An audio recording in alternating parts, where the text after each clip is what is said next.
What is up, YouTube? HPJ here, and I'm coming at you guys today with a video discussion for Mastemon, as BT23 Mastemon cards are coming out, and they are butt-ass expensive. No, not the Andromon and Lady Debbie, the legit Mireis are, no, not Mireis, but the Mastemon from the set are extremely expensive. And actually, I've been wanting to talk about Mastemon again, um, most recently, because I wanted to wait to see what the prices and stuff look like for Mastemon. Will Mastemon do well this format? By a slip chance, you'll probably see maybe one or two in tops, because it's a fairly new, well, it's a returning deck, and it has a new strategy added to it. However, the issues that are going to be having for Mastemon are definitely going to be issues that we cannot control. Mirei is right now the most expensive tamer currently, and it's not even in this set. She's in a set that came out last year, who then by next year is supposed to have a reprint with a major wave of other female tamers. You know, the heroine tamer set version 2, volume 2 is going to be coming out in March of next year, and a lot of people are trying to we're trying to get their hands on the pre-orders. So now most of them are probably going to have to wait till the actual set is released and then get the cards, or hope that their locals, or maybe, you know, a Walmart or Target has them and sells them, and then you go and get them from there. Because really, how many do you need from this? Probably 2 or 3. So you'll probably need to buy 2 boxes, and you'll get your full set of Mirei, you'll get a new Mastemon and all of that. The other thing that I wanted to talk about, of course, is just the issue of things that are happening currently. And what is currently happening is this. Mastemon is only expensive now because of waifu taxes. If this Mastemon in BT23 gets reprinted again, then it'll be a lot easier for people to obtain. Problem? Well, it's still not really easy to obtain when most of the stuff that you want to get from the set is expensive as hell. Because, yeah, no, it's still expensive as hell. And it's literally because waifu taxes. Waifu taxes will always be the reason why most female archetypes in most video games, especially the card games, are going to be very, very expensive. Look at Mirei. Look at, heck, I can give you some Yu-Gi-Oh examples. A lot of Yu-Gi-Oh cards were very expensive because of waifu taxes, especially if they were hollows in probably the secrets or ultras of sets that were very, very expensive. I'm talking about Sky Striker cards when they were starting to come out. They were very expensive. Some of the main components for other female art, I think, was Rika expensive too at a point? I think they were. I think they were a lot cheaper, just because they were like, no one really thought Plant was gonna have like a valuable stake in anything. But I do remember some of the Rika cards were expensive before the Sun Avalon stuff came out. I think Sun Avalon made it a lot more expensive, especially when people started topping with it. But even then, so Starlight rares and stuff were expensive. Ultimate rares of a lot of the female archetype monsters were expensive, and just because waifu taxes.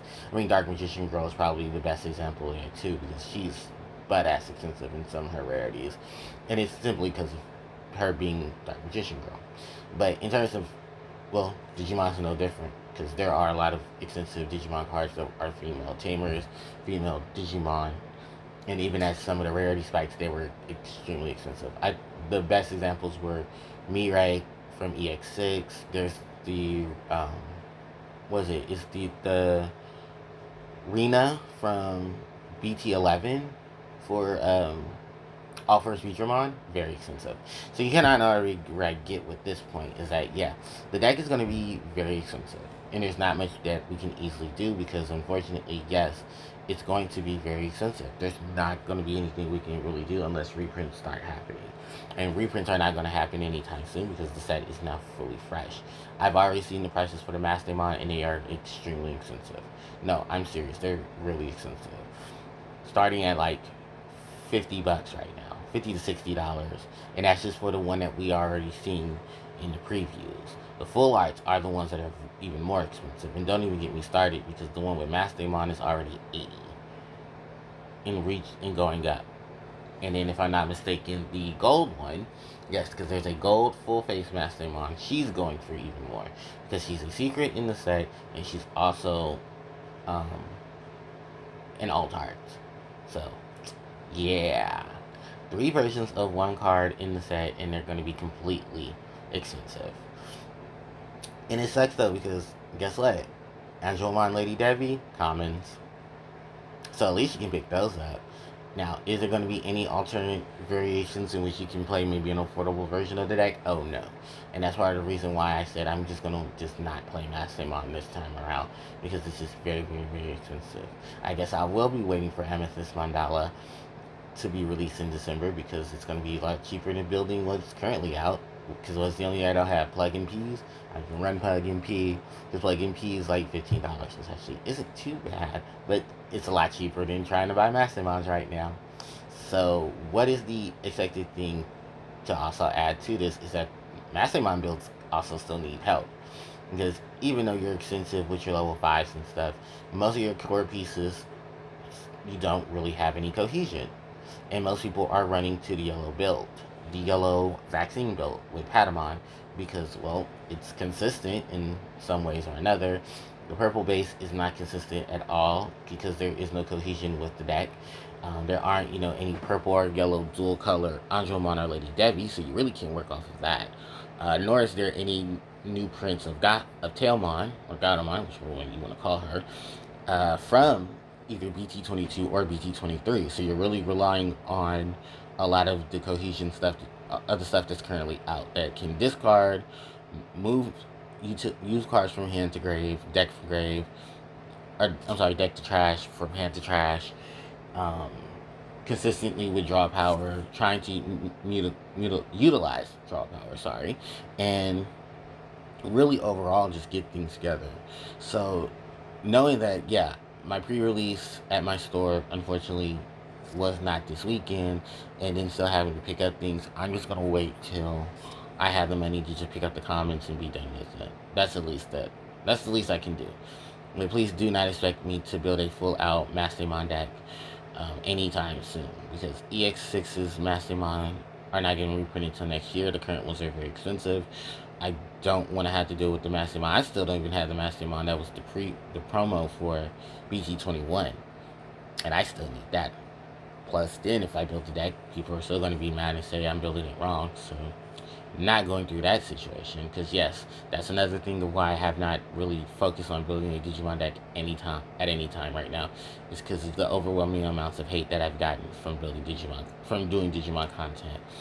Because you guys don't see it, but I see it. I see it in the algorithm. I see it in the comments that don't get posted. Yeah, it's really nasty out there.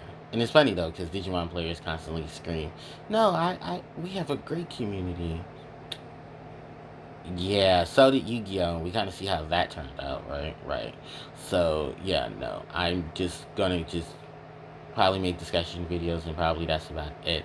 If a Mastemon deck tops at any of the events coming up after BT23, then I will talk about them, but that's about it. And I've only known to actually have seen one Mastemon deck so far that was participating in the most recent Digimon event, but the website has not updated anything, and because I believe it didn't even top, we're not going to see it. So I'd have to look for the deck profile online from the event, because I did see the live stream, but I have to wait to see that too. So yeah, it's stressful out here being someone who plays an archetype that has a that is a female monster and has a fan base of horny and gooners. It sucks. So, alright guys, that is probably going to be it for this video. I do appreciate you guys so much for taking the time out to come watch this video. I do appreciate it. Thank you guys so much for watching. If you guys have any questions, you can leave them in the comment section below. And with that said, HPJ signing out. Take care. Bye-bye.